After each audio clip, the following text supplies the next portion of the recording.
বাংলাদেশের শিক্ষা ব্যবস্থায় এমন কিছু সিদ্ধান্ত আছে যেগুলোকে শুধু একটি প্রশাসনিক সিদ্ধান্ত হিসেবে দেখলে ভুল হবে। কারণ সেই সিদ্ধান্তের প্রভাব পড়ে একটি পুরো প্রজন্মের উপর। শিক্ষক নিয়োগের ক্ষমতা কার হাতে থাকবে, এমনই একটি সিদ্ধান্ত। আর এই সিদ্ধান্তকে ঘিরেই গত কয়েকদিনে বাংলাদেশে অনেক বিতর্ক তৈরি হয়েছে। সরকার সিদ্ধান্ত নিয়েছে এমপিওভুক্ত শিক্ষা প্রতিষ্ঠানে শিক্ষক নিয়োগের ক্ষমতা আবার ম্যানেজিং কমিটির হাতেই দিয়ে দেওয়া হবে। এতে করে দুর্নীতির আরেকটি নতুন বাজার উন্মুক্ত হবে বলে মনে করছেন সচেতন নাগরিক সমাজ। সামাজিক যোগাযোগ মাধ্যমে এর বিরুদ্ধে তীব্র প্রতিক্রিয়া দেখা যাচ্ছে। এমপি হাসনাত আবদুল্লাহর এলাকার বারুর আলী হোসেন উচ্চ বিদ্যালয়ের ম্যানেজিং কমিটির সভাপতি ইঞ্জিনিয়ার ফারুক হোসেন সরকার নিজে সরকারের এই সিদ্ধান্তের সমালোচনা করেছেন, যদিও তিনি একজন ম্যানেজিং কমিটির সভাপতি। 10 আগস্ট নিজের ফেসবুক পোস্টে তিনি লিখেছেন, আমাদের এই জাতির প্রধান সমস্যা হলো সুশিক্ষা। এরপর তিনি বলেছেন, সুশিক্ষার জন্য সর্বপ্রথম প্রয়োজন একজন মেধাবী, সৎ ও যোগ্য শিক্ষক। অযোগ্য ও দুর্বল শিক্ষক একটি জাতিকে পিছিয়ে রাখে। কিন্তু তার পোস্টের সবচেয়ে তাৎপর্যপূর্ণ জায়গাটা এর পরে। তিনি লিখেছেন, তাদের অতীত অভিজ্ঞতা থেকে বলা যায় এনটিআরসিএ এর মাধ্যমে নিয়োগপ্রাপ্ত শিক্ষকরা অধিক মেধাবী ও যোগ্য এবং এখানে স্বজনপ্রীতি বা অনৈতিক লেনদেনের সুযোগ নেই। আর তারপর তিনি যে কথাটি বলেছেন সেটি এই পুরো বিতর্কের কেন্দ্রবিন্দু। ম্যানেজিং কমিটির একজন সভাপতি হিসেবে তিনি জোর দাবি জানিয়েছেন, শিক্ষক নিয়োগ যেন এনটিআরসি এর মাধ্যমেই হয়। অর্থাৎ যে প্রতিষ্ঠান পরিচালনার কমিটির হাতে শিক্ষক নিয়োগের ক্ষমতা দেওয়ার কথা উঠছে, সেই কমিটির একজন সভাপতি বলছেন, না, এই ক্ষমতা আমাদের হাতে না দিয়ে এনটিআরসি এর মাধ্যমেই শিক্ষক নিয়োগ করা হোক। কেন? কারণ তার নিজের অভিজ্ঞতায় মেধার মূল্যায়ন সেখানে বেশি নিশ্চিত হয়। এখন প্রশ্ন হলো, ফারুক হোসেন সরকারের এই বক্তব্যকে আমরা কি শুধু একজন ব্যক্তির মতামত হিসেবে দেখব, নাকি এর মধ্যে বাংলাদেশের শিক্ষা ও নিয়োগ ব্যবস্থার একটি বড় বাস্তবতা দেখব? বিষয়টি বুঝতে হলে গত কয়েকদিনের ঘটনা প্রবাহটা আগে বুঝতে হবে। 3 আগস্ট শিক্ষা মন্ত্রণালয়ে এনটিআরসি এর কার্যক্রম নিয়ে একটি সভা হয়। পরে সেই সভার কার্য বিবরণী প্রকাশ্যে এলে দেখা যায় সেখানে বলা হয়েছে এনটিআরসিএ এখন থেকে নিবন্ধন ও প্রত্যয়নের কাজ করবে, আর শিক্ষক নিয়োগের সুপারিশ করবে না। এমনকি 18তম শিক্ষক নিবন্ধনে উত্তীর্ণ 9,842 জনকে তাদের পছন্দের প্রতিষ্ঠানে ম্যানেজিং কমিটি বা গভর্নিং বডির মাধ্যমে নিয়োগ দেওয়ার বিষয়টিও কার্য বিবরণীতে উঠে আসে। ব্যাস, এর পরে শুরু হয় তীব্র প্রতিক্রিয়া। চাকরি প্রার্থী, শিক্ষার্থী, বিভিন্ন রাজনৈতিক ও সামাজিক পক্ষ থেকে প্রশ্ন ওঠে, এনটিআরসি এর মতো কেন্দ্রীয় মেধাভিত্তিক নিয়োগ ব্যবস্থা বাদ দিয়ে আবার ম্যানেজিং কমিটির হাতে শিক্ষক নিয়োগের ক্ষমতা ফিরিয়ে দেয়া হলে বাংলাদেশ কি আবার সেই পুরনো সমস্যার দিকে ফিরে যাবে না? কারণ আমরা ভুলে যাইনি, এনটিআরসিএ এর কেন্দ্রীয় নিয়োগ ব্যবস্থাপনা আসার আগে বেসরকারি শিক্ষা প্রতিষ্ঠানে স্থানীয়ভাবে শিক্ষক নিয়োগের সুযোগ ছিল।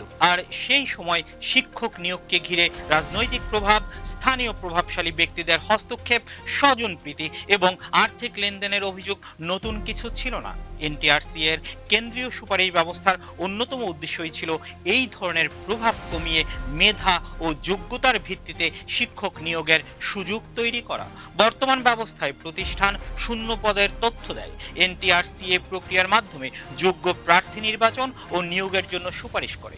ফলে কোনো একটি স্কুলের ম্যানেজিং কমিটির হাতে সরাসরি একজন শিক্ষককে বেছে নেওয়ার ক্ষমতা থাকে না। এখন একটু ভেবে দেখুন, বাংলাদেশের বাস্তবতায় এই পার্থক্যটা কতটা গুরুত্বপূর্ণ। ধরুন, একটি স্কুলে একজন প্রার্থী আছে অত্যন্ত মেধাবী, তিনি শিক্ষক নিবন্ধন পরীক্ষায় উত্তীর্ণ, তার শিক্ষাগত যোগ্যতা ভালো, পরীক্ষায় তার ফলও ভালো। অন্যদিকে আরেকজন প্রার্থী স্থানীয়ভাবে পরিচিত, প্রভাবশালী, কারো আত্মীয় কিংবা কোনো রাজনৈতিক মহলের ঘনিষ্ঠ। এখন যদি চূড়ান্ত সিদ্ধান্ত একটি স্থানীয় ম্যানেজিং কমিটির হাতে থাকে, তাহলে প্রশ্ন উঠবে, দুজনের মধ্যে সিদ্ধান্তটা কিভাবে হবে? কেবল মেধার ভিত্তিতে, নাকি মেধার সঙ্গে যোগ হবে পরিচয়, প্রভাব, তদবির কিংবা অন্য কোনো অদৃশ্য শক্তি? অবশ্য আমরা ধরে নিতে পারি যে প্রতিটি ম্যানেজিং কমিটি দুর্নীতিগ্রস্ত নয়। বরং অসংখ্য ম্যানেজিং কমিটিতে সৎ, যোগ্য ও দায়িত্বশীল মানুষ রয়েছেন, কিন্তু রাষ্ট্রীয় নীতি কোনো একজন ভালো মানুষের চরিত্রের উপর দাঁড়িয়ে তৈরি করা যায় না। রাষ্ট্রীয় ব্যবস্থা এমন হতে হয় যাতে একজন সৎ মানুষ থাকলে যেমন ভালো ফল হয়, তেমনি অসৎ মানুষ ক্ষমতায় এলেও যাতে সহজে ব্যবস্থাটিকে নিজের স্বার্থে ব্যবহার করতে না পারে সেদিকে লক্ষ্য রাখা। এখানেই ফারুক হোসেন সরকারের পোস্টটি অত্যন্ত গুরুত্বপূর্ণ, কারণ তিনি কোনো বাইরের পর্যবেক্ষক নন, তিনি নিজেই ম্যানেজিং কমিটির সভাপতি। তার নিজের ভাষায় এনটিআরসি এর মাধ্যমে নিয়োগপ্রাপ্ত শিক্ষকরা অধিক মেধাবী ও যোগ্য এবং ব্যবস্থায় স্বজনপ্রীতি বা অনৈতিক লেনদেনের সুযোগ নেই। তাহলে প্রশ্নটা আরও জোরালো হয়, যদি ম্যানেজিং কমিটি শিক্ষক নিয়োগের ক্ষমতা হাতে পায়, তাহলে ম্যানেজিং কমিটির একজন সভাপতি নিজেই কেন বলছেন সেই ক্ষমতা আমাদের হাতে না দিয়ে এনটিআরসিএ এর মাধ্যমেই শিক্ষক নিয়োগ হোক? এই প্রশ্নের উত্তর খুঁজতে গিয়ে আমরা বাংলাদেশের নিয়োগ ব্যবস্থার একটি অস্বস্তিকর বাস্তবতার সামনে দাঁড়িয়ে যাই।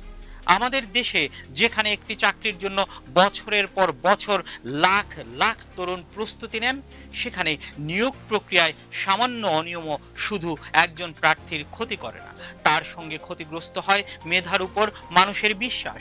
একজন তরুণ যদি বিশ্বাস করেন পরীক্ষায় ভালো ফল করলেই হবে না, চাকরি পেতে হলে স্থানীয় প্রভাবশালী কারো সঙ্গে যোগাযোগ থাকতে হবে, তাহলে রাষ্ট্র তার সবচেয়ে বড় সম্পদ মেধাবী তরুণদের হতাশ করে। আর শিক্ষক নিয়োগের ক্ষেত্রে এই ঝুঁকি আরো ভয়ঙ্কর, কারণ এখানে শুধু একজন চাকরি প্রার্থী চাকরি পেলেন কিনা সেটাই বিষয় নয়।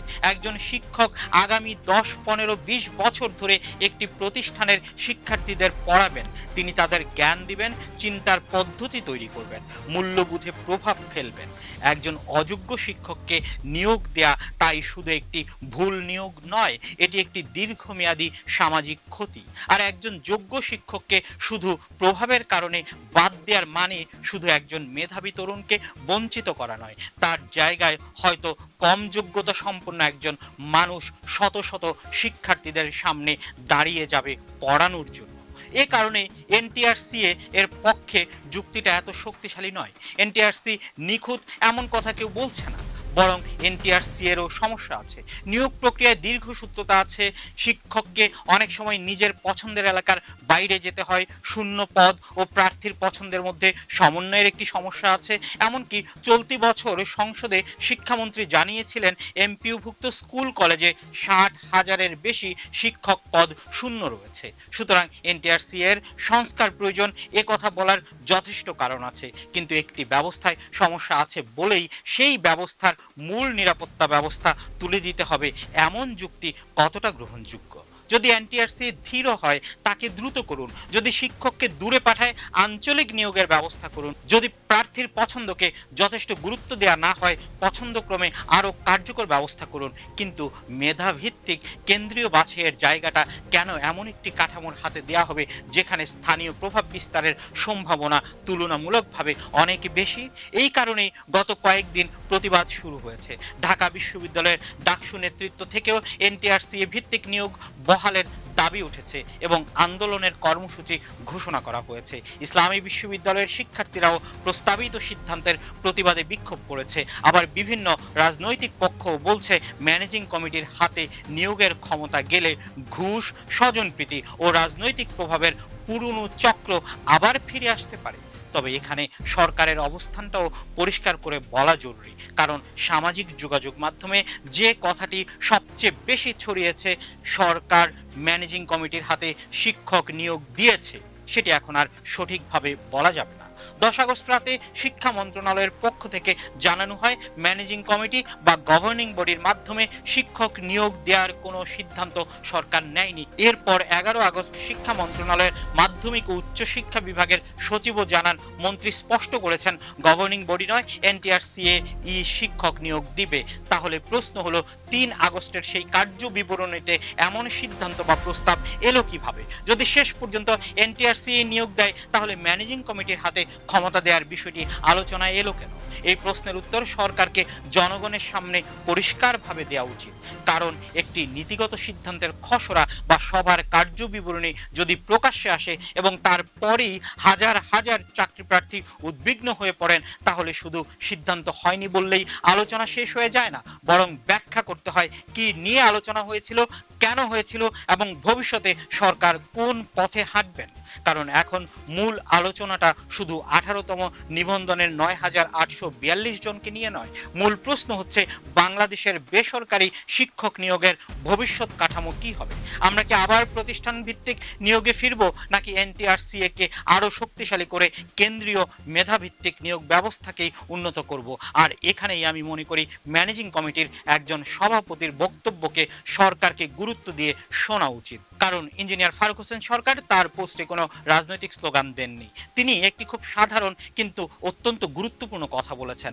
একজন মেধাবী সৎ ও যোগ্য শিক্ষক ছাড়া একটি জাতির ভবিষ্যৎ গড়া সম্ভব নয়, এবং তার অভিজ্ঞতায় এনটিআরসিএ সেই মেধার মূল্যায়ন তুলনামূলকভাবে ভালোভাবে করতে পারছে।